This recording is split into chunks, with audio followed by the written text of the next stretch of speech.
លោកគូខេវិនលើកឡើងប៉ុន្មានម៉ាត់ជុំវិញមង្គលការរបស់ទេពបុព្រឹកនិងងួនចាន់ដេវីត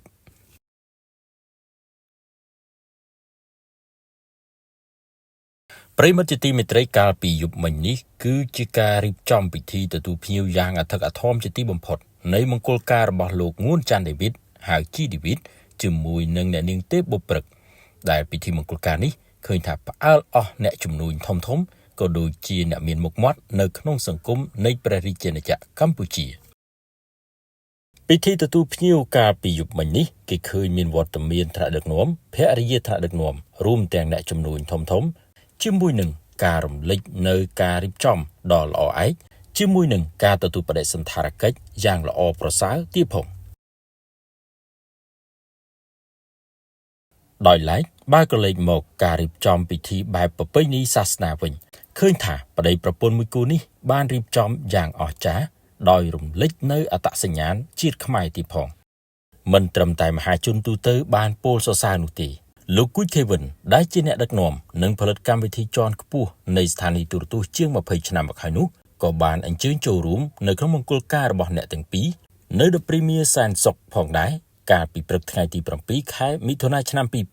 2025ដោយលោកបានកោតសរសើរនៅមង្គលការនៃតារាមួយគូនេះថាបានរៀបចំប្រកបដោយភាពល្អប្រសើររំលេចឡើងនៅវប្បធម៌អរិយធម៌ប្រពៃណីដ៏ឧត្តមឧត្តមនៃប្រជាជាតិមហានគរបវររុងរឿងលោកគូខេវិនដែលបច្ចុប្បន្នជាសមាជិកក្រុមប្រឹក្សាភិបាលនៃសមាគមសិល្បករខ្មែរបានលើកឡើងនៅលើបណ្ដាញសង្គមផ្ទាល់ខ្លួនថាបងប្អូនសម្ដែងនូវក្តីសោមនស្សរីករាយឥតឧបមាក្នុងការចូលរួមពិធីហែជំនូនខ័ណ្ឌស្លាមង្គលការនិងលៀងសាយភូជអបអរពីពិពាររបស់ប្អូនប្រុសងួនចាន់ដេវីតនិងប្អូនស្រីទេពបុព្រឹកនិងបងសូមកោតសរសើរដោយសុទ្ធចិត្តដែលប្អូនបានតាក់តែងលម្អវេទិកាព្រមទាំងការប្រារព្ធពិធីមង្គលដោយរំលេចឡើងនៅវប្បធម៌អរិយធម៌ប្រពៃណីដ៏ឧត្តមឧត្តមខ្ពង់ខ្ពស់នៃប្រជាជាតិមហានគរបវររុងរឿងរបស់យើងបងសូមជូនពរបវរមហាប្រសើរចំពោះប្អូនទាំងពីរជាទីស្រឡាញ់ប្រកបដោយសេចក្តីសុខសុភមង្គលដល់ជ័យរកាលតទៅលោកគូខេវិនក៏បានបង្ហើបប្រាប់អ្នកសារព័ត៌មានបន្ថែមពីលើខ្លឹមសារដែលលោកបានបង្ហោះនោះដែរថាទេពបុព្រឹកនិងងួនចាន់ដេវីតធ្វើការងារសិល្បៈដោយបេះដូងហើយអំឡុងពេលដែលលោកដឹកនាំកម្មវិធីប្រគំតន្ត្រីតាមប៉ុស្តិ៍ទូរទស្សន៍កន្លងមកកញ្ចប់ថវិកាមានកំណត់តែដើម្បីឲ្យមានការសម្ដែងឲ្យបានល្អមានពេលខ្លះតារាទាំងពីរចំណាយថវិកាផ្ទាល់ខ្លួនលើសប្រាក់ដែលទទួលបានក៏មានដែរលោកគូខេវិនមានប្រសាសន៍ថាបើទោះបីជាទេពបុព្រឹកនិងជីដេវីតគាត់ល្បីល្បាញដល់កម្រិតណាក៏គាត់មានសិលធម៌គុណធម៌ជានិច្ចគាត់តែងតែទូរស័ព្ទមកលេងសួរសុខទុក្ខហើយកម្មវិធីដែលលោករៀបចំកន្លងមកតារាទាំងពីរជួយច្រើនដោយពេលខ្លះខ្វះខាតដើម្បីរៀបចំឲ្យបានល្អការចំណាយរបស់ពួកគេលើសខណៈដែលកញ្ចប់ថវិកាកម្មវិធីមានកំណត់នៅថ្ងៃអាពាហ៍ពិពាហ៍ពួកគាត់ក៏អ្នកទាំងពីរទូរស័ព្ទមករកលោកដើម្បីចូលរួមពិធីហែជំនូនបុកលក្ខជាដើមតារាដ៏ល្បីទាំងពីរចេះដាក់ខ្លួនមានសិលធម៌ខ្ពស់ដែលលោកជាបងពិតជាមានមោទនភាពត្រេកអរហេតុនេះបងប្អូនជំនាន់ក្រោយក៏បីព្យាយាមល្បីយ៉ាងណាក៏ដោយសំខាន់មានគុណធម៌សិលធម៌ដែលនេះគឺជាទ្រព្យដ៏ល្អអាចជួយយើងឲ្យល្បីនៅក្នុងសង្គមខ្ញុំឃើញមានអ្នកមានមុខមាត់ជាន់ខ្ពស់ជាច្រើនបានមកចូលរួមមង្គលការប្អូនទាំងពីរព្រោះតែប្អូនមានគុណធម៌និងសិលធម៌ល្អក្នុងសង្គមរាប់អានគ្រប់ទិសទីគូបញ្ជាក់ថាទេពបុព្រឹកបានសាងស្នេហ៍ជាមួយលោកងួនចាន់ដេវីតអស់រយៈពេល10ឆ្នាំ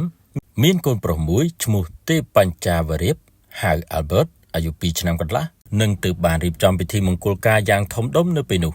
គូក៏សម្គាល់ផងដែរថានាពេលកន្លងមកអ្នកទាំងពីរធ្លាប់បានរៀបចំពិធីតាមប្រពៃណីសាសនារួចមកហើយនិងបានរួមរស់នៅជាមួយគ្នាជាប្តីប្រពន្ធដោយស្របច្បាប់តាមរយៈការចុះអេតាស៊ីវិលទោះបីជាយ៉ាងណាក៏ដោយនេះគឺជាប្រវត្តិសាស្ត្រមួយសម្រាប់ជីវិតនៃសេចក្តីស្នេហារបស់អ្នកទាំងពីរដែលមង្គលការរបស់អ្នកទាំងពីរមានការតុបតែងរចនាទៅដោយផ្ទាំងចម្លាក់ប្រាសាទជាច្រើនតាំងពីច្រកចូលដល់កម្មវិធីដែលធ្វើឲ្យលោកគូខេវិនក៏ដូចជាមហាជនចាប់អារម្មណ៍និងសរសើរមិនដាច់ពីមាត់ថាអាពាហ៍ពិពាហ៍របស់ពួកគេ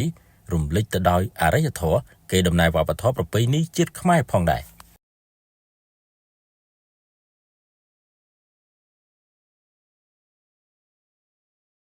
អូនមក review ប៉ាទឹកបិចជូនបងមើលណាស្អាតខ្លាំងមែនតើពាក់ជំនួសរបស់ពិតបានណាយកទៅប្រើដោយភាពជឿជាក់និងទំនុកចិត្តតម្លៃសមរម្យខ្លាំងបំផុត